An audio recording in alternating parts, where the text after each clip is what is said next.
Rising high above Athens, the Acropolis isn't just a hill. It's a symbol of ancient genius carved in stone. Perched 91 meters above the city, this rocky outcrop became home to some of the most iconic structures in history, like the Parthenon and the Erechtheion, blending art, architecture, and mythology into one breathtaking complex. But what makes these temples truly remarkable isn't just their beauty. It's the hidden design secrets that trick the eye. From subtle curved columns to perfectly calculated proportions, every stone tells a story. From Athena's mythical battle with Poseidon to the intricate sculptures that once dazzled in vibrant color. But how exactly did the ancient Athenians achieve such perfection without modern technology? And what would the Acropolis have looked like in its prime? Let's find out.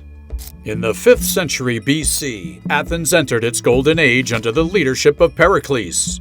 This was a time of prosperity and peace between two great conflicts, the Persian Wars and the Peloponnesian War.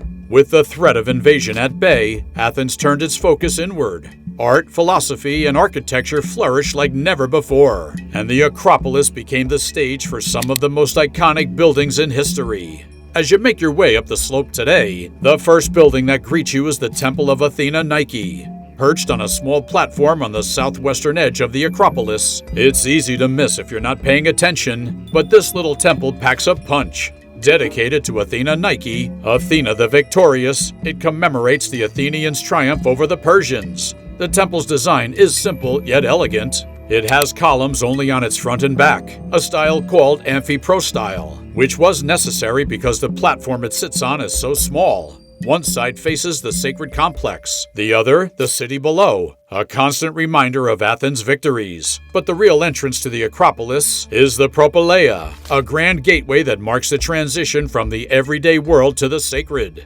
It's not a temple, though it looks like one at first glance. With its massive Doric columns and majestic facade, it gives the impression of a temple, but its purpose is purely functional, to guide visitors into the heart of the Acropolis.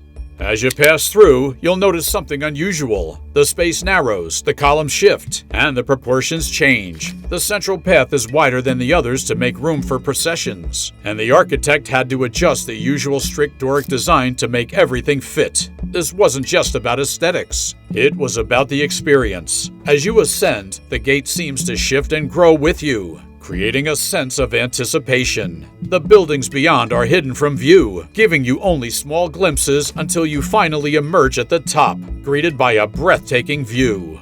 Standing before you are three striking landmarks that dominate the Acropolis: the towering statue of Athena Promachos, the magnificent Parthenon, and the intriguing Erechtheion. The statue of Athena Promachos once stood proudly in the center of the Acropolis.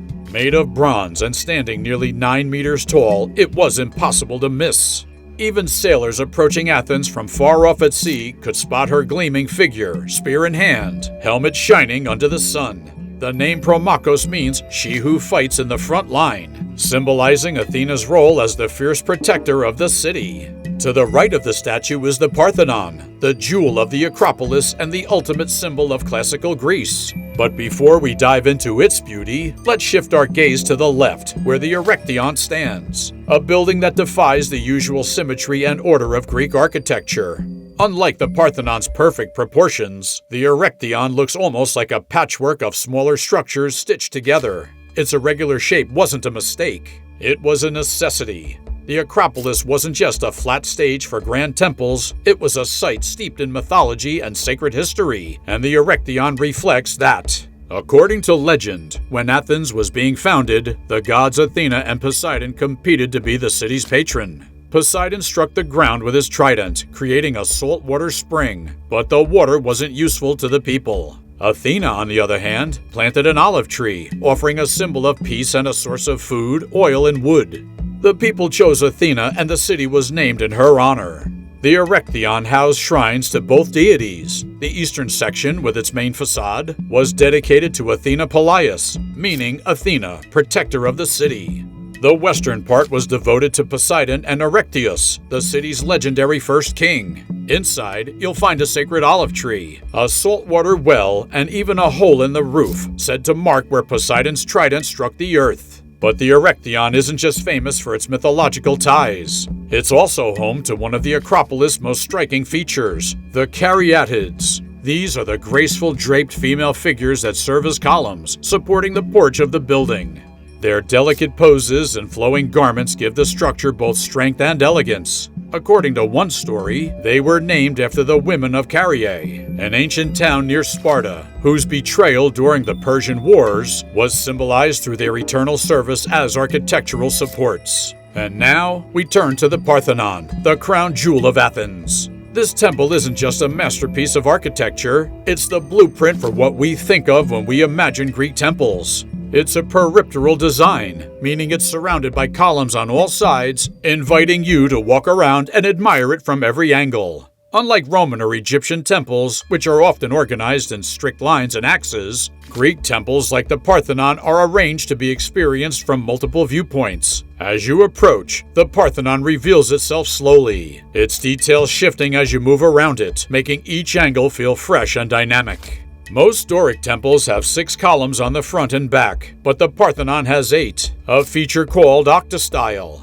On its sides, it boasts 17 columns. The design is intentional. The side columns don't allow your eyes to rest in the middle, drawing your attention naturally to the front, where the grand entrance awaits. The Parthenon stands on a platform of 3 steps called the stylobate. The top step measures 69.54 meters by 30.88 meters, creating a perfect 4:9 ratio. This isn't random. Everything in Greek architecture is about harmony and proportion. The steps themselves are half a meter high, which made them a bit steep for comfortable climbing, so the architects added intermediate steps at the center of the east and west ends. But the Parthenon wasn't just about grand design, it was about detail. No other Greek building was as richly decorated with sculptures and paintings. The entire structure was crafted from white marble, brought from Mount Pentelicus and covered with marble roof tiles from the island of Paros. In its prime, the Parthenon gleamed under the sun, its bright white marble reflecting light across the city.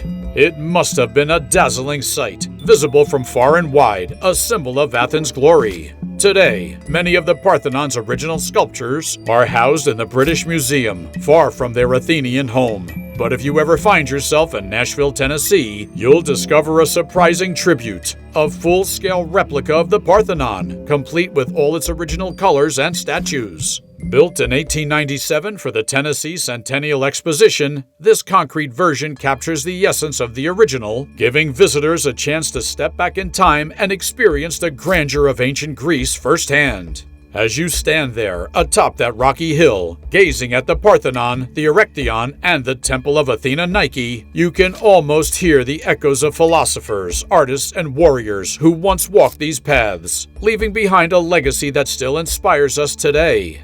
The Parthenon might look like a simple, perfect structure at first glance, but the truth is far more fascinating. The ancient Greeks were masters of illusion, and they used clever design tricks to make this temple appear flawless to the human eye. Let's start with the foundation, the stylobate. If the base had been built perfectly flat, our eyes would have tricked us into thinking it was sagging in the middle. To fix this, the Greeks gave it a slight upward curve, just enough to make it look straight from a distance. And that's not all. The columns, which seem perfectly upright, actually lean inward slightly. If you extended their lines far above the building, they'd meet about a mile up in the sky.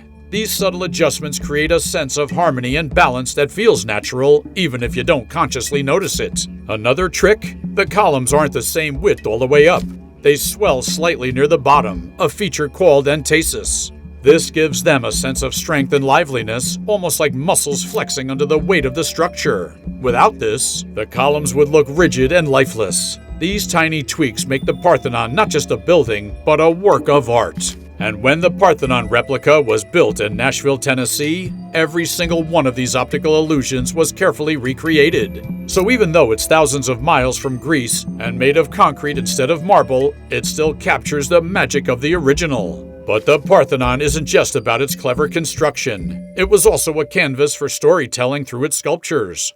Above the columns were square panels called metopes, each carved with scenes from Greek mythology. On one side, gods battled giants. On another, Greeks fought Amazons. There were also depictions of centaurs clashing with Lapiths, and scenes from the legendary Trojan War. These stories weren't just decorative, they were reminders of Athens' victories and its cultural identity. If you look closely at the east and west sides of the temple, you'll see small holes beneath the metopes. These once held bronze shields, gifts from Alexander the Great, with inscriptions in bronze letters. Imagine how they must have gleamed in the sun, adding to the temple's grandeur. Inside, the Parthenon housed a statue that must have left visitors in awe. Athena Parthenos, meaning Athena the Virgin, stood about 12 meters tall, made from gold and ivory. She held a spear and shield, with a small figure of Nike, the goddess of victory, perched in her hand. This statue wasn't just decorative, it symbolized the city's power and prosperity. The gold plates covering her were removed, a clever way to protect Athens' wealth during time of crisis. The Parthenon had two main rooms. The larger chamber, where Athena's statue stood, was surrounded by massive Doric columns.